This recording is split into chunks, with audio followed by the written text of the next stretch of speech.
Sir, इसी को थोड़ा सा और आगे बढ़ाएं तो अंधविश्वास के मामले में ही एक सवाल मेरा ये बनता है कि अभी कुछ दिन पहले एक चंद्रग्रहण की घटना हुई थी।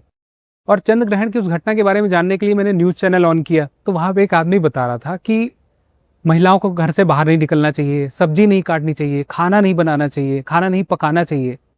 और दूसरी तरफ कुछ वैज्ञानिक ये भी बता रहे थे कि ये सब अंधविश्वास है, इसे मानने की जरूरत नहीं है, इंसानों को इसका कोई फर्क नहीं पड़ने वाला है। लेकिन उसके बाद भी मैं देखता हूँ लोग मानते नहीं है, उस चीज को फॉलो करते हैं। आपने जो टीवी डिबेट्स देखी होंगी, मेरे ख्याल से उसमें 6, 7, 8 लोग बैठे होंगे डिस्कशन में। उन 8 में से वैज्ञानिक 1 या 2 ही होंगे, 5 ऐसे धार्मिक लोग बैठे होंगे, है ना। ये हमारे टीवी का मिजाज आजकल है। ये मैं अंदाजे से कह रहा हूँ, मैं तो टीवी नहीं के बराबर देखता हूँ, तो पर मुझे अनुमान है कि टीवी की दुनिया में क्या चलता है। आपका सवाल है कि लोग क्यों नहीं मानते और ये लोग ऐसा क्यों कहते हैं, ये बात पूछना चाह रहे हैं ना। थोड़ा सा पीछे चलिए कि ऐसा क्यों हुआ होगा, क्योंकि आप में से किसी ने एक सवाल में चमत्कार शब्द का इस्तेमाल किया था, वहां से थोड़ा बात शुरू करते हैं। हम 70,000 साल पहले कॉग्निटिव रिवॉल्यूशन नाम की एक चीज हुई। कहते हैं कि वहां से इंसान ने लॉजिकली सोचना शुरू किया। ध्यान से समझना है, इस ब्रह्मांड की आयु 1400 करोड़ साल है, पृथ्वी की आयु 450 करोड़ साल है, जीवन की उत्पत्ति को 350 करोड़ साल हो चुके हैं। इन 350 करोड़ साल में केवल 3 लाख साल पहले होमोसेपियंस बने हैं और इनमें केवल 70,000 साल पहले इंसान ने सोचना शुरू किया है लॉजिकली। तो हमारे जीवन की कुल आयु 350 करोड़ साल में से सोचने समझने की आयु 70,000 साल की है सिर्फ, और कम से कम 3 लाख साल होमोसेपियंस वाले। लेकिन उसके पीछे की मेमोरीज तो आ ही रही होंगी जेनेटिक तरीके से हमारे पास। कई लाख सालों से इलॉजिकल, इररेशनल, अनसाइंटिफिक चीजें हमारी परंपरा में, कल्चर में हमें मिलती हुई आ रही हैं। ये हमारा मेकअप है, हम ऐसे बने हैं। इन 70,000 साल में भी अगर आप थोड़ा ध्यान से देखें, पहली बार लोगों ने दार्शनिक वैज्ञानिक प्रश्न कब शुरू किए। हम अगर वेद को सबसे पहला मान लें, हम अगर कहें कि भाई जो हमारे वेद लिखे गए वैदिक पीरियड में, अर्ली वैदिक पीरियड में, ऋग्वैदिक पीरियड में, वो सबसे पुराना मान लेते हैं, तो भी हम कितना मान लेंगे? 5,000 साल पहले मान लेंगे। अगर पश्चिम में देखेंगे तो मेसोपोटामिया थोड़ा सा पहले दिख जाएगा, ग्रीक वगैरह आपको करीब 2,500 साल पहले के दिखेंगे। 600 BC, आज 2100 है तो 2,500 साल मान लीजिए। तो 5,000 साल पहले, सिर्फ 5,000 साल पहले दार्शनिक प्रश्न आने शुरू हुए। कुछ वैज्ञानिक भारत में भी हुए, कुछ वहां भी हुए, लेकिन विज्ञान एक एस्टेब्लिश्ड ट्रेडिशन के रूप में वैज्ञानिक क्रांति के साथ अगर देखें तो 500 साल की बात है, मुश्किल हो 17th-16th सेंचुरी की बात है। अब सोचिए कि इंसान की खास बात क्या है, उसके पास लॉजिक है। और हमारी पूरी कल्चर की डेवलपमेंट का जो सबसे बुनियादी लॉजिक है वो पता है क्या है? कि हर कार्य के पीछे कारण होता है, causation. There is a cause behind every effect. ये मोस्ट बेसिक आर्गुमेंट है, प्रीमाइस है, जिस पे हमारी सारी की सारी दुनिया तरक्की चलती है कि कुछ हुआ है तो कारण तो होगा ही होगा, ऐसे तो हो नहीं सकता है। अब पीछे एक दो लाख साल का सोच के देखिए कि सब लोग जग रहे हैं अचानक, इतने में अचानक दिन के 12 बजे सूर्य गायब हो गया और बादल नहीं है, अंधेरा हो गया अचानक, और अंधेरा होने के 10 मिनट के बाद फिर से सूरज चमक गया और दिन के 12 बजे हुआ। ऐसा कभी नहीं होता है। आमतौर पर एक व्यक्ति के पूरे जीवन में शायद इतना बड़ा दृश्य एक आध बार ही दिखेगा उसको। सब परेशान है कि ये क्या हुआ अचानक। अब उनको व्याख्या चाहिए कि क्यों हुआ, पता कुछ है नहीं उनको। फिर एक दिन क्या देखा कि शाम को 8, 9, 10 बजे चंद्रमा निकला, अचानक चंद्रमा लाल हो गया पूरा, फिर आधा गायब हो गया, होते तो पूरा गायब हो गया, एकदम लाल रंग का हो गया। उनको व्याख्या चाहिए इस चीज की, व्याख्या है नहीं। एक दिन अचानक बरसात के बाद देखा इंद्रधनुष निकला हुआ है। ठंडे प्रदेश में एक पानी के झरने में गर्म गर्म पानी निकल रहा है, वहां से गर्म पानी का चश्मा है। उनको रीजन नहीं पता कि इसके पीछे जियोथर्मल एनर्जी काम कर रही है, उनको नहीं पता इंद्रधनुष के पीछे क्या रीजनिंग है, प्रकाश के 7 रंग कैसे काम करते हैं, उनको नहीं पता है। उनको नहीं पता कि सूर्य ग्रहण का मतलब सिर्फ इतना है कि सूर्य जो है, मतलब पृथ्वी और चंद्रमा और सूर्य की जो गति है उसकी वजह से हमें थोड़ी देर के लिए सूर्य नहीं दिखता, क्योंकि चंद्रमा पृथ्वी और सूर्य के बीच में आ गया। चंद्र ग्रहण में पृथ्वी सूर्य और चंद्रमा के बीच में आ गई, उनको ये नहीं पता है। चंद्रमा लाल इसलिए हुआ क्योंकि पृथ्वी के वायुमंडल को चीर के वही प्रकाशीय किरणें पहुंच पाई जो लाल रंग की थी, क्योंकि उनका वेवलेंथ ज्यादा था। जिनकी वेवलेंथ कम थी वो पहुंच नहीं पाई, इससे लाल दिखा। इसलिए रोज सुबह चंद्रमा आपको आसमान लाल दिखता है, रोज शाम को लाल दिखता है। क्यों? क्योंकि उस समय जो समुद्र सूर्य उगता है इस गति से उसकी किरणें जाती है, ना कि ऊपर से आती है सीधी। ऊपर से चीर के आती है वायुमंडल को, ऐसे नहीं चीर पाती हैं। तो केवल लंबी वेवलेंथ वाली किरणें जो आमतौर पर लाल होती हैं वही क्रॉस कर पाती हैं, तो आसमान लाल हो जाता है, चंद्रमा भी लाल हो जाता है। ये उनको नहीं पता है। जब नहीं पता है और लोग पूछ रहे हैं, व्याख्या करना जरूरी है, तो लोग क्या करते हैं?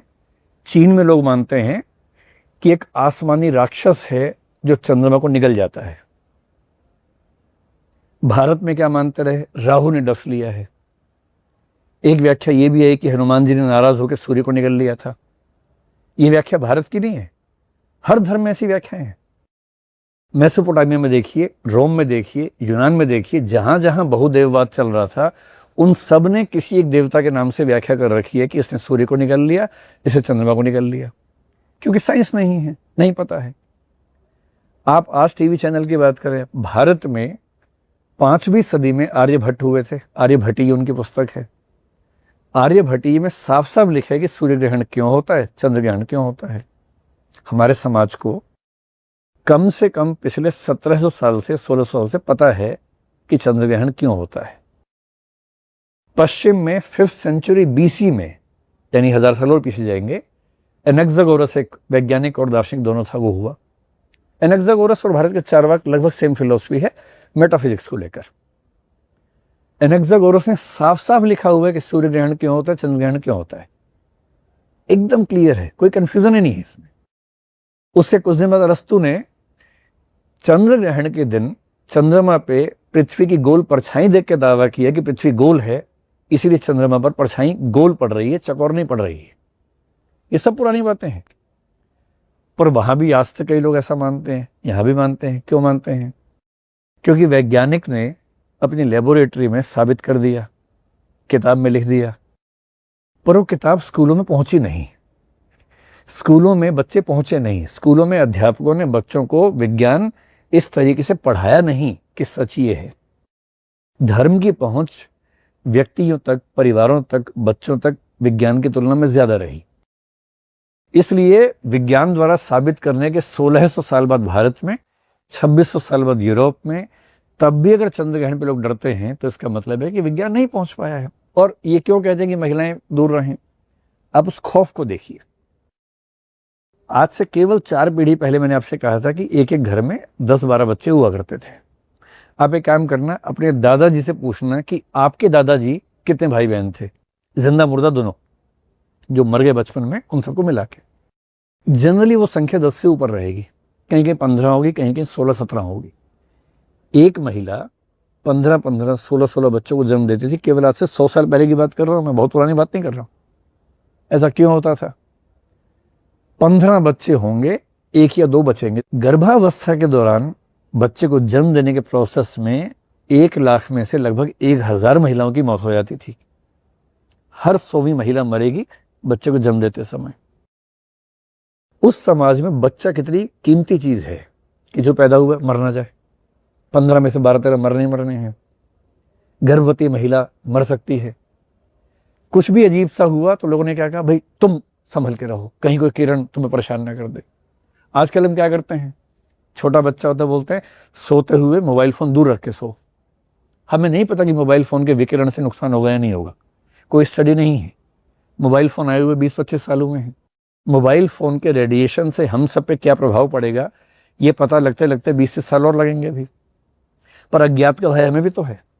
मैं खुद भी सोता हूं तो मोबाइल फोन थोड़ा सा दूर रख के सोता हूं। दिन भर साथ में रखता है, रात को दूर कर देते हैं कि भाई कहीं विकिरण का असर ना पड़ जाए।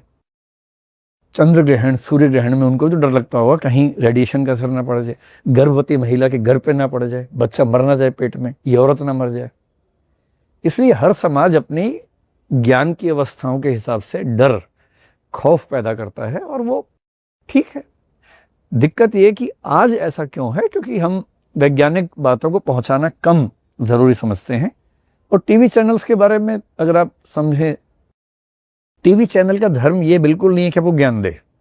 उनका क्या पर्पस है? प्राइवेट चैनल्स हैं, पर्पस क्या है कि प्रॉफिट कमाएं। प्रॉफिट कैसे आएगा?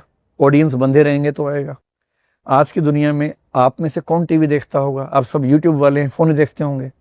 आजकल टीवी कौन देख रहा है? बड़े बूढ़े देख रहे हैं। टीवी देखने वालों की औसत आयु 40 प्लस जा चुकी होगी अब तक मेरे ख्याल से। बड़े बूढ़े लोग टीवी ज़्यादा देख रहे हैं। उनको आस्था, अंधविश्वास में फंसाना ज़्यादा आसान भी होता है, क्योंकि उनके बचपन से परवरिश वैसी रही है।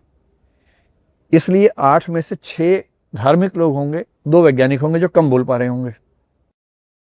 और डर सबसे ज़्यादा बिकाऊ वस्तु मानी जाती है। अगर आप विज्ञापन की दुनिया के नियम पढ़ेंगे, किसी को प्रभावित करना हो, कन्विंस करना हो, सबसे अच्छा तरीका मनोविज्ञान मानता है उसको डरा दो। इसलिए इंश्योरेंस बेचना हो तो पहले ऐसा विज्ञापन दिखाओ कि एक महिला का पति अचानक मर गया,